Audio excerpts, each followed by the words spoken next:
आप सभी का एक बार फिर स्वागत है अपने यूट्यूब चैनल पर। तो आज की वीडियो में हम चर्चा करेंगे महात्मा गांधी काशी विद्यापीठ वाराणसी से आई विज्ञप्ति के विषय में। जो ये विज्ञप्ति है आपका किस संबंध में है? पीएचडी के संबंध में ये विज्ञप्ति है। तो जैसा कि आप सभी को पता है, इस विश्वविद्यालय से पीएचडी के आवेदन निकले थे। इसके बाद आपका एंट्रेंस टेस्ट हुआ, ठीक। तो पहला जो चरण था वो समाप्त हुआ, जिसमें आपका रिजल्ट घोषित कर दिया गया है। जिन्होंने एंट्रेंस दिया था, जिन स्टूडेंट ने क्वालिफाई किया, ठीक है, उनकी लिस्ट जारी कर दी गई। अब देखिए आपका दूसरा चरण यहाँ पर देखने को मिल रहा है, जिसके लिए क्या है, आपको डॉक्यूमेंट सबमिट करने हैं। तो उसी संबंध में ये नोटिस जारी किए जा रहे हैं, ठीक है। तो देख लेते हैं नोटिस किस विषय से है, आपके शिक्षा शास्त्र से, यानी कि एजुकेशन। तो एजुकेशन विषय में शोध प्रवेश परीक्षा 2023-24 में उत्तीर्ण शोध प्रवेश परीक्षा से मुक्त जी नेट जेआरएफ, यानी कि देखिए जिन्होंने एंट्रेंस क्वालिफाई किया है वो स्टूडेंट, साथ में जो नेट जेआरएफ किए हुए हैं, है ना, यानी कि एग्जाम्प्टेड कैटेगरी में जिन्होंने पेपर नहीं दिया है, ठीक, तो उनको भी क्या है, अपने डॉक्यूमेंट सबमिट करने हैं। तो सभी आवेदकों को सूचित किया जाता है कि अपने आवेदन पत्र, शोध प्रारूप एवं अन्य प्रपत्रों के साथ निम्नलिखित अभिलेखों को तैयार कर दिनांक 29 मार्च 2025 तक शिक्षा शास्त्र विभाग, महात्मा गांधी काशी विद्यापीठ के कार्यालय में अवश्य जमा कर दें। आवेदन पत्र के साथ अधोलिखित प्रपत्र को अवश्य संलग्न करें, ठीक है। पीएचडी प्रवेश 2023 के द्वितीय चरण के लिए जमा की गई फीस। अब देखिए आपको क्या क्या जमा करना है। आपने जो सेकंड चरण जो स्टार्ट हो रहा है, उसमें जो आपने फीस सबमिट करी है उसकी रसीद, साथ में ही क्या करना है आपको, प्रवेश परीक्षा उत्तीर्ण प्रमाण पत्र, जिन्होंने एंट्रेंस दिया है तो उनका जो रिजल्ट निकला है, ठीक है, उनको भी लगाना है। साथ में ही समस्त शैक्षणिक अभिलेख, यानी कि आपकी high school, inter, graduation, master की अंक तालिका, यदि आपके पास ग्रेजुएशन मास्टर की डिग्री है तो उसको भी क्या है, आपको लगाना है सेल्फ अटैच करके, ठीक है। अपना आधार कार्ड, है ना, देखिए फ़ोटो भी आपको रख लेने हैं, अगर वो मांगे तो लगा दीजिएगा, ठीक। अब इसके साथ ही आपको अपना कास्ट सर्टिफिकेट भी लगाना है, ठीक है। और ईडब्ल्यूएस, अगर आपके पास प्रमाण पत्र है, उसको भी लगाएंगे आप। इसके साथ ही सेवारत होने की स्थिति में सेवा आयोजकों द्वारा जारी अनापत्ति प्रमाण पत्र।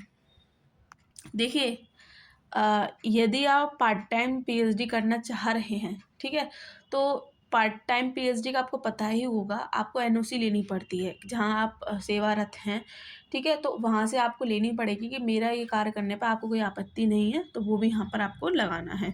शोध प्रस्ताव, यानी कि जो आपकी सिनॉप्सिस है या फिर कह लें शोध प्रारूप है, शोध संक्षिप्त है, तो उसको आपको देनी है। इसमें 4 प्रति आपको जमा करनी है। ये 4 प्रति मांग रहे हैं एजुकेशन डिपार्टमेंट से, ठीक है। अब देखिए बात करें सिनॉप्सिस को लेकर, तो देखिए काफ़ी स्टूडेंट ऐसे हैं जिन्हें पता नहीं है, या फिर कह लें एक उन्हें क्राइटेरिया नहीं पता कि कैसे हमें अपनी सिनॉप्सिस बनानी है, क्या क्या बिंदु रखने हैं उसमें, और किस तरीके से ये चीज़ें होती हैं। तो देखिए सर ने आपको सिनॉप्सिस पर, लिटरेचर रिव्यू पर वीडियो प्रोवाइड कराई हैं, आप उन्हें देखिए, आप उससे क्या है, आपको काफ़ी मदद मिलेगी, ठीक। इसके साथ ही शोध प्रस्ताव की सॉफ्ट कॉपी विभाग के अधिकृत ईमेल। इसके बाद देखिए जो आप ये सारी चीज़ें बना रहे हैं, इसका आपको पीपीटी प्रेजेंटेशन और जो पीडीएफ में है, इसको आपको कहाँ भेजना है, ईमेल आईडी इन्होंने दी है, तो इसी ईमेल आईडी पर आपको अपनी पीपीटी भेज देनी है। कब तक भेज देनी है? 29 मार्च तक, ठीक है। तो ये सारे कार्य आपको करने हैं। सूची है कि शिक्षा विभाग की प्रस्तावित आगामी शोध उपाधि समिति में शोध प्रस्ताव की प्रस्तुतिकरण, यानी कि पावर पॉइंट प्रेजेंटेशन एवं मौखिक के आधार पर शोध अध्यादेश में वर्णित प्रावधानों के अनुसार अंतिम आहार अभ्यर्थियों का चयन किया जाएगा। उपयुक्त समस्त बिंदुओं के अनुरूप निर्धारित तिथि तक प्राप्त आवेदन पत्र के अतिरिक्त किसी भी आवेदन पर विचार नहीं किया जाएगा। देखिए 29 मार्च तक ही ये सारे काम आपको करने हैं। उसके बाद आपका साक्षात्कार होगा। तो जो स्टूडेंट अच्छी प्रेजेंटेशन देंगे, ठीक है, अपनी सिनॉप्सिस अच्छे से रिप्रेजेंट कर सकेंगे, क्योंकि देखिए आपका जो इंटरव्यू होगा कहीं ना कहीं आपके सिनॉप्सिस पर ही घूमता है। आप जो चीज़ बना रहे हैं, आप जिस पर रिसर्च करना चाह रहे हैं, ठीक है, तो आप कितने अच्छे से उसे दूसरे के सामने प्रेजेंट कर सकते हैं, ठीक है। तो इसीलिए तो ये शोध प्रस्ताव मांग रहे हैं आपको। तो देखिए आप ऐसा टॉपिक चूज़ कीजिए जिसमें आपकी रुचि हो, तो इस चीज़ की आपको हमेशा ध्यान रखना है, चाहे सब्जेक्ट कोई सा भी हो। तो आज की वीडियो में इतना ही बताना था कि जो एजुकेशन विभाग से हैं, तो द्वितीय चरण के लिए उनके डॉक्यूमेंट सबमिट हो रहे हैं, सेल्फ अटैच करके आपको करने हैं। तो जो जो डॉक्यूमेंट उन्होंने इस नोटिस में दिए हैं, आपको वो सारे लगाने हैं, ठीक है। तो ऐसी कोई और नोटिफिकेशन इस विश्वविद्यालय से पीएचडी के संबंध में देखने को मिलेगी तो आपको समय रहते बता दी जाएगी। तब तक बने रहे अपने चैनल के साथ। बहुत बहुत धन्यवाद।